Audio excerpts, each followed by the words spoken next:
오늘 저희들 함께 보실 하나님 말씀은 로마서 11장 1절에서 11절입니다.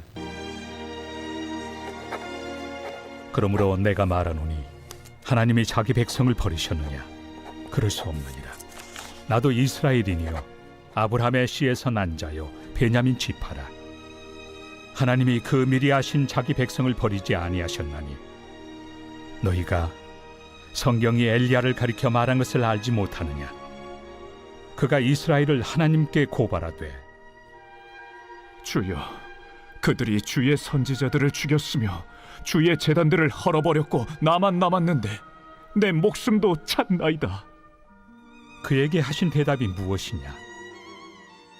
내가 나를 위하여 바알에게 무릎을 꿇지 아니한 사람 7,000명을 남겨두었다. 그런즉 이와 같이 지금도 은혜로 택하심을 따라 남은 자가 있느니라. 만일 은혜로 된 것이면 행위로 말미암지 않음이니 그렇지 않으면 은혜가 은혜되지 못하느니라. 그런즉 어떠하냐? 이스라엘이 구하는 그것을 얻지 못하고 오직 택하심을 입은 자가 얻었고 그 남은 자들은 우둔하여졌느니라. 기록된 바 하나님이 오늘까지 그들에게 혼미한 심령과 보지 못할 눈과 듣지 못할 귀를 주셨다 함과 같으니라. 또 다윗이 이르되 그들의 밥상이 올무와 덫과 거치는 것과 부엉이 되게 하시옵고 그들의 눈은 흐려보지 못하고 그들의 등은 항상 굽게 하옵소서 하였느니라. 그러므로 내가 말하노니 그들이 넘어지기까지 실족하였느냐? 그럴 수 없느니라. 그들이 넘어짐으로 구원이 이방인에게 이르러 이스라엘로 시기나게 함이니라. 세상에 많은 나라들이 존재하지만 아마도 이스라엘처럼 독특한 역사를 지닌 민족은 다시 없을 겁니다. 이스라엘 수상을 지냈던 데빗 벤 귀엄이라는 사람은 이렇게 말했습니다. 이스라엘 나라처럼 세계 역사의 중심적 역할을 담당한 나라가 또 있겠는가? 이런 말을 했습니다. 유명한 역사가인 아놀드 토인비 교수는 이렇게 말했습니다. 이스라엘 역사를 연구하면 할수록 신의 섭리를 인정하지 않을 수가 없다. 이렇게 말했습니다. 과거 프로시아 제국의 한 황제가 황실에서 일하고 있는 황실 목사에게 이렇게 말을 했습니다. 나는 신을 믿고 싶지만 신이 살아있다는 증거가 없어서 못 믿겠다. 이런 고백을 했다고 합니다. 이때 황실 목사는 이렇게 말했다고 그래요. 폐하시여, 제가 폐하에게 하늘과 땅을 창조한 신이 살아있다는 단순하고도 명백한 증거를 드리겠습니다. 그것은 바로 이스라엘의 역사를 보면 하나님이 살아계시다는 구체적인 증거를 알 수가 있습니다. 이렇게 대답했다고 그래요. 2000년 가까이 국토를 상실한 채 전 세계에 흩어져 디아스포라의 운명으로 살아온 이스라엘 민족을 한번 생각해 보시기 바랍니다. 소위 반유대주의라는 전 세계의 격렬하고도 거센 핍박을 견뎌내면서 자기 고유의 문화, 전통, 철학과 종교와 언어를 그대로 보존했다가 무려 2000년 만인 1948년 5월 14일 극적으로 팔레스타인에서 민족 국가를 부활시키는 데 성공한 드라마 같은 역사를 갖고 있는 민족을 한번 보시기 바랍니다. 불과 우리 한국 민족은 40년도 안 되는 일본 통치를 받으면서도 우리 민족의 고유의 것들을 너무나도 많이 잃어버렸습니다. 이것과 한번 비교해 보시기 바랍니다. 세계 모든 곳에서 다른 사람들에게 증오의 대상이 되었고 혐오의 대상이 되어 왔음에도 불구하고 가장 많은 노벨 수상자를 배출했으며 세계 역사의 발전에 기여한 민족이 바로 이스라엘 민족이었습니다. 바울 사도는 오늘 본문에서 이스라엘 역사를 통해서 본 하나님의 주권론을 전개하고 있습니다. 그리고 한 걸음 더 나가서 심오한 기독교 역사 철학의 한 중요한 결론을 11장에서 제시하고 있습니다. 우리는 기독교 역사관을 한마디로 대변해 줄 수 있는 역사 철학의 요약을 바로 로마서 11장 36절에서 찾아볼 수가 있습니다. 이렇게 나와 있습니다. 이는 만물이 주에게서 나오고 주로 말미암고 주에게로 돌아감이라 영광이 그에게 세세 있으리로다. 아멘. 바울 사도는 만물이 주로부터 그리고 주로 말미암아, 그러니까 어떤 말이냐면 사도 바울은 만물이 주로부터 from him, 또 주로 말미암아 through him 그렇게 진행되고 있다고 얘기를 합니다.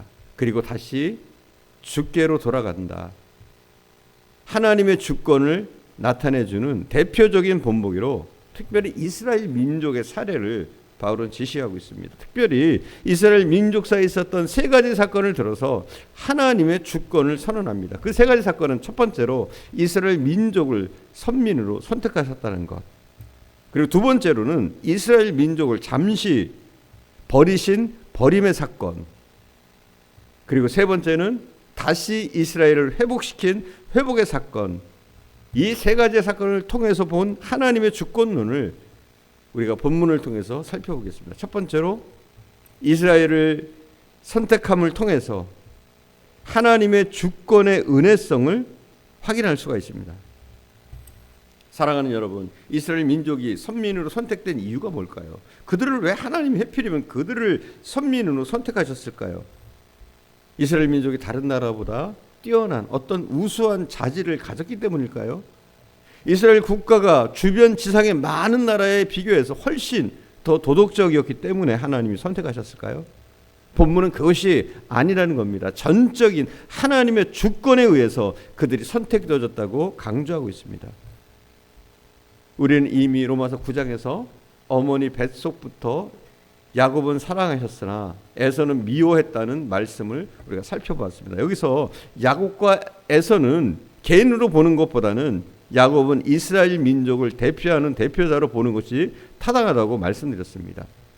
야곱의 생애를 살펴보면 얼마나 사랑받지 못할 짓을 많이 했는지 모릅니다. 우리가 잘 알고 있습니다. 그럼에도 불구하고 그를 하나님이 사랑하셨을 뿐만 아니라 그가 태어나기 전부터 그를 사랑하신 하나님의 경륜, 그것은 야곱을 통해서 이루어질 이스라엘 민족에 대한 특별한 계획이 이전부터 이미 하나님에게 있었고, 그 계획으로 인해서 하나님은 이스라엘 민족을 선민으로 선택하셨다는 사실을 우리가 살펴보았습니다. 이런 하나님의 선택에도 불구하고 이스라엘 민족은 막상 하나님이 보내주신 메시아를 거절했고 복음을 불순종했습니다. 이것이 9장과 10장에 나오는 내용입니다. 특별히 10장 16절을 다시 한번 보시기 바랍니다. 제가 봉독하겠습니다. 그러나 그들이 다 복음을 순종하지 아니하였도다. 이사야가 이르되 주여 우리가 전한 것을 누가 믿었나이까 하였으니. 여기서 말씀하기를 이스라엘 백성들의 대부분이 다 복음을 불순종했다고 말씀합니다. 그렇다면 하나님이 이 백성을 선택하셨다는 그 선택의 의미는 어디에 있을까요? 이스라엘의 불순종 때문에 하나님의 선택이 무효가 되는 것일까요? 아닙니다. 하나님은 그 백성을 선택하셔서 하나님이 이루시고자 하셨던 하나님의 계획을 성취하기 위해서 그 많은 이스라엘 백성들의 불신앙에도 불구하고 그들 가운데 아직도 믿는 사람들을 남겨두셨습니다. 바울 자신도 그들 중에 한 사람이었습니다. 엘리야의 시대에 엘리야가 한탄합니다. 나밖에 남지 않았다고, 나만 하나님을 섬기고 있다고. 그때 하나님이 말씀하셨죠. 아직까지 바알에게 무릎 꿇지 아니한 자 7,000명을 남겨두셨다.